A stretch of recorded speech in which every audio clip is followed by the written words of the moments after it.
Konsulat Jenderal Jepang untuk Bali, NTT, dan NTB, Hirohisa Chiba, pada Selasa pagi berkesempatan mengunjungi Gedung Pers Bali Ketut Nada di Jalan Kebo Iwo, Denpasar. Kunjungannya sebagai pejabat tinggi untuk menjalin persahabatan dengan masyarakat Bali setelah 16 tahun lalu meninggalkan Indonesia. Kedatangan Hirohisa Chiba disambut langsung oleh pimpinan kelompok media Bali Pos ABG Satria Narada. Dalam pertemuan yang berlangsung hangat, Hirohisa Chiba menyatakan keinginannya untuk menjalin persahabatan dengan masyarakat Bali setelah 16 tahun lalu meninggalkan Indonesia. Menurut Chiba, dirinya sangat senang kembali ke Indonesia sebagai strategic partner, sekaligus berterima kasih kepada rakyat Bali karena banyak membantu dan bekerja sama dengan warga Jepang. Chiba mengatakan akan berusaha kuat meningkatkan persahabatan kedua negara, khususnya melalui Bali, NTT, dan NTB, baik di bidang ekonomi, kebudayaan, pendidikan, hingga ilmu pengetahuan.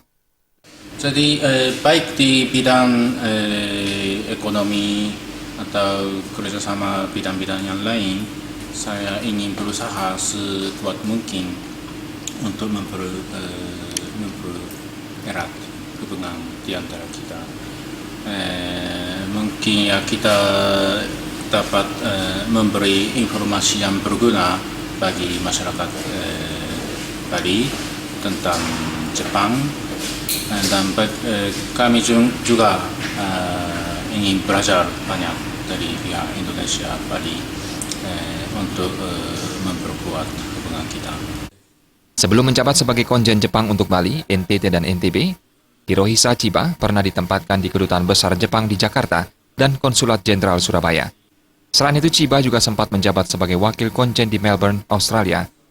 Chiba yang pernah belajar di Universitas Indonesia dan Universitas Gadjah Mada berharap semakin banyak orang Jepang datang ke Bali. Menurut Chiba, saat ini 230.000 warga Jepang datang setiap tahunnya untuk menikmati Bali dengan aman dan nyaman.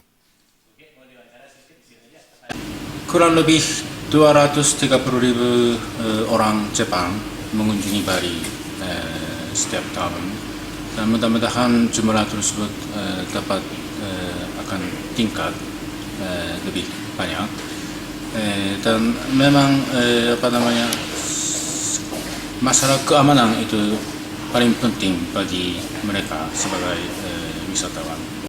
Oleh karena itu kami ingin mengadakan kerjasama dengan pihak Bali, khususnya organisasi yang menangani keamanan. Selain berjanji meningkatkan persahabatan kedua negara khususnya melalui Bali, NTT, dan NTB, Chiba juga sempat mempertanyakan keamanan Bali. Chiba berharap gangguan keamanan mendapat penanganan serius sehingga tidak membahayakan pariwisata Bali. Agung Nia dan Pujiantini, Bali TV.